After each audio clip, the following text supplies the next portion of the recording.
What's up, A to Z Sports Titan Game Day Live? This is the halftime show here on A to Z Sports presented by the BetMGM app. The Titans are up on the Indianapolis Colts 24-10, a near perfect first half for the Titans offense, except for the end of the last couple of plays there where the Titans could not take advantage of a big opportunity right before half, but 24-10 is the score as the Titans have a big lead, and this is a very similar to where they were a week ago against the Las Vegas Raiders going into halftime. A to Z Sports, I'm Austin Stanley. He is Zach Bingham, Titan Game Day Live. This is the halftime show. Quickly want to get to our sponsors because they make all of Titan Game Day possible. And that is the NoDat app. Download the NoDat app. Makes it easy to connect with businesses and events that matter to you. NoDat app. Download it today. Mr. Good Roof, your locally owned roofing specialist, MrGoodRoof.com. If you need new floors, Buddy Allen Carpet One, Nashville.com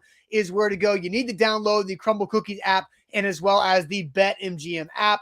Zach, your first impressions or your first reaction to, let's start with the end of the half, right? We'll talk through the good things, but a bad clock management by Treylon Burks. Ryan Tannehill could not get the first down with his legs to potentially spike the football to set up a field goal. Clock runs out as the Titans try to sprint out there for a field goal attempt. So 24-10 is the score at half.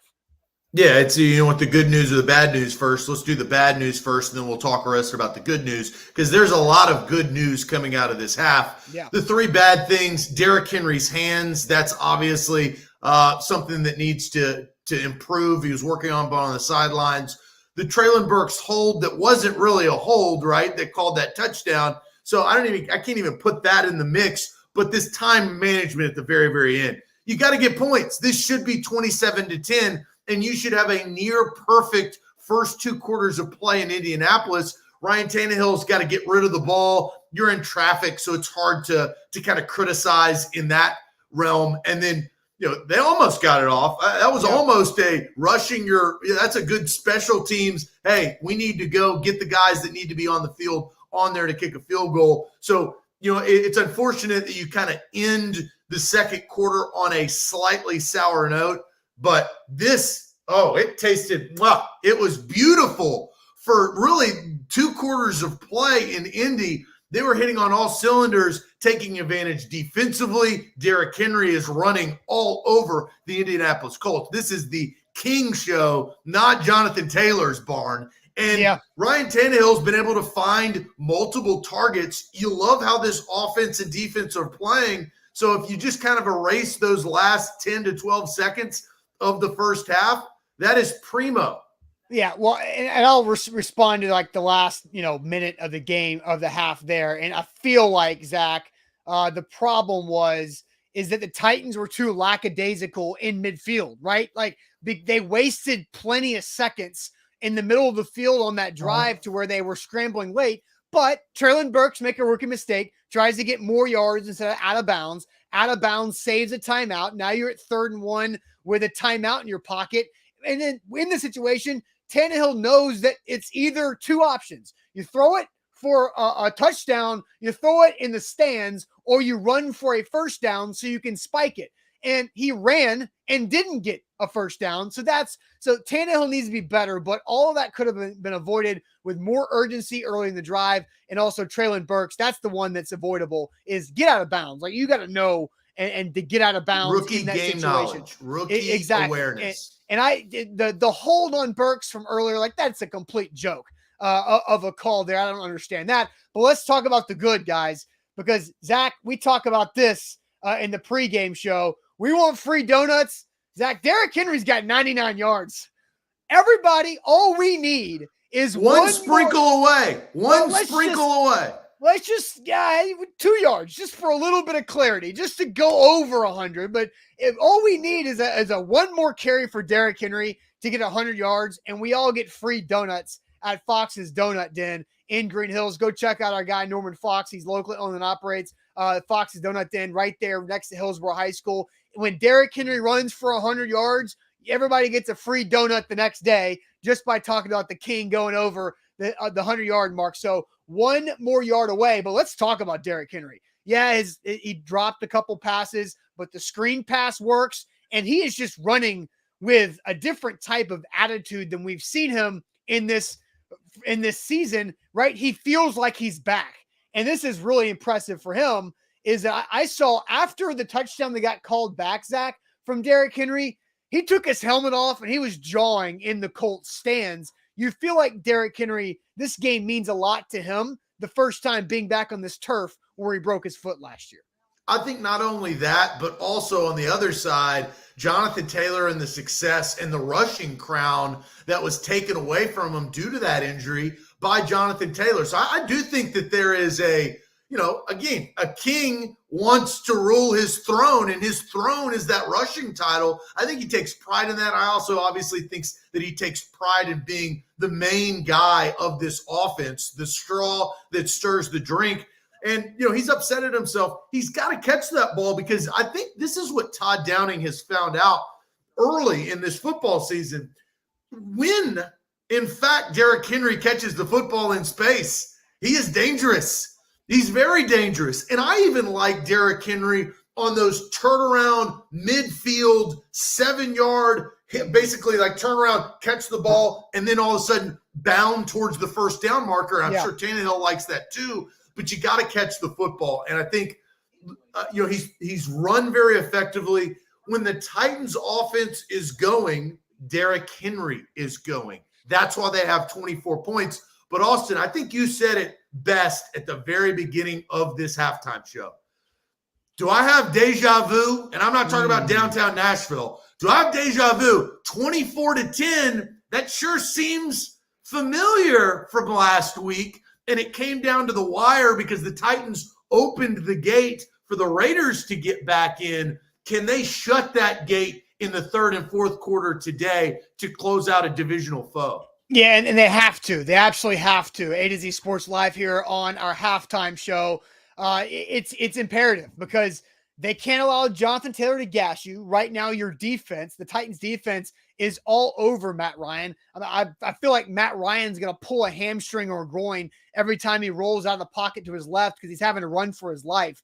And what you have with Tier Tart making a lot of plays in that first half with 2 batted footballs at the line of scrimmage and getting his own interception after a second one, batting it to himself. Very impressive. Jeffrey Simmons has been active out front as well. You got to give David Long Jr. a lot of credit for how he has done in the run game, where Jonathan Taylor, Zach, has 11 carries for 19 yards. That's 1.7 yards a carry. But I think also as impressive is Jonathan Taylor has 1 catch for 1 yard on 3 targets. And David Long Jr. was right there on the 1 catch for 1 yard to make the play. Dylan Cole's been flying around. You like the way that the Titans front is playing defensively. There are some holes in the back end, but when you're playing Roger McCreary, a rookie, and a couple other pick and play guys off the streets, that's what's going to happen with Adams back there playing safety for Amani Hooker. But it feels really good. And Derrick says Barkley is greater than Taylor.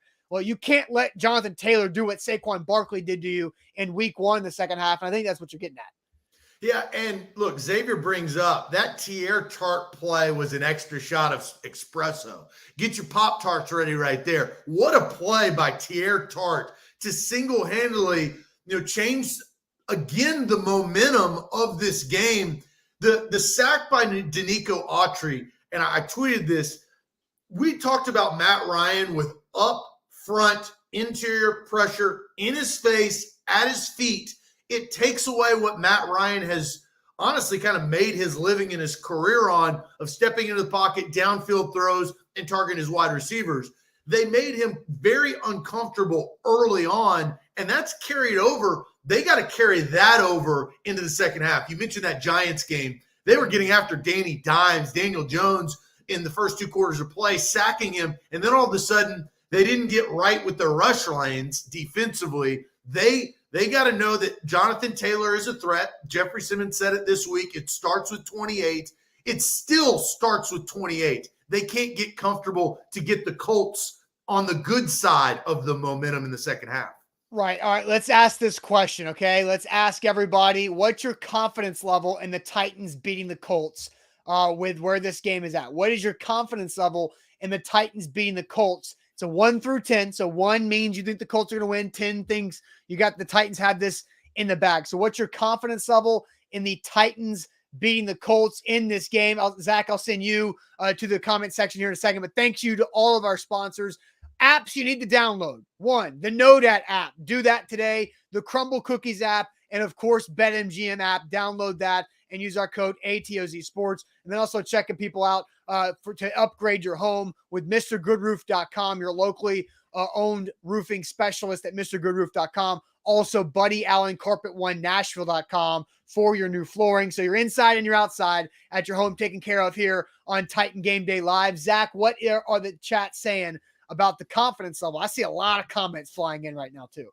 Yeah, I couldn't even pin the comment on Facebook because it came in so fast. So, look, that's a good thing. We got a big audience, and I'm scrolling all the way up. Let's go through a little auctioneer numbering, 1 through 10. 10 feeling the most confident, 1 sketchy confidence, not confident at all. So let's see where the Titans fans and everybody watching this show reside. Shane says 9, Billy goes 6, Cameron with a 6, Kai says 5, Arthur with a 10, Ramon says 5, John says 6, Aaron 10, Humble 7, Dodson with a 4.5, Sal, our guy up there in Jersey, is at a 7, 3.26 from Lou Man. I don't know what Lou Man's thinking, but he needs to be a little bit more confident. John says 7.5, Zoe says 5.5, 9 from Jonathan, Eric goes 8, William Young with a 6, Only Memphis goes 10, Clayton Smith 5.2, Dude goes 4, Brian goes 7, Dominique goes 9. So more comments on comments on comments. A ton of numbers coming in.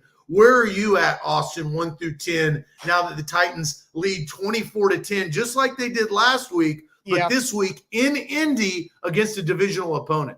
Yeah, I think I'm going to go. And here, the biggest difference is the Titans get the ball to start the second half, right? And that possession that we just watched before halftime, the only time the Titans have not scored points on the offensive side of the ball so far this game. So I expect the Titans to go down and at least score points on the opening drive, and that puts me at an 8 out of 10 confidence level in the Titans winning this game. Look, Derrick Henry's been phenomenal, right? 14 carries for 99 yards. That's over 7 yards a carry and 1 touchdown. Could have been 2. The Colts came into this game with one of the best run defenses, but they played non-running teams. And Ryan Tannehill's been good too, Zach, and I'll let you go here in a second. Only 3 incompletions. 2 of those were Derrick Henry drops, and 1 was a throwaway. So I say 8 out of 10. Zach, what do you think? I'll go Chig's number, 8.5. I'm a little bit slightly higher than you. I like the way that he's played. At the end of the day, the third quarter will determine the winner of this game. They cannot let Indy come back in. If Indy, and the good thing is Titans get the football to start the third quarter. If Indianapolis scores, let's say they stop them, and now it's 17-24, it's a completely different ball game. I don't think that's going to happen. I think actually the Titans will kind of rectify some of the things that have happened in the last 3 weeks, and the Titans will come down and either get 3 or 7 points in this opening drive of the third quarter, extend the lead even more. I'm at an 8.5, and my prediction of the Titans winning this game feel a little bit better as we go into this second half. Yeah, well, the Titans have 1st and 10 right now on the 24-yard line. Let's just sit here and see if we get free donuts on this play, because Derrick Henry, guys, just got us free donuts. So how about that? Before we leave this halftime show, everybody gets free donuts at the Donut Den tomorrow morning in Green Hills. So go see our guy Norman Fox in Green Hills for your free donuts, and we'll see you guys for the post-game show here in about an hour and a half right here. Thanks to all of our sponsors, and thank you guys for watching. Enjoy the second half.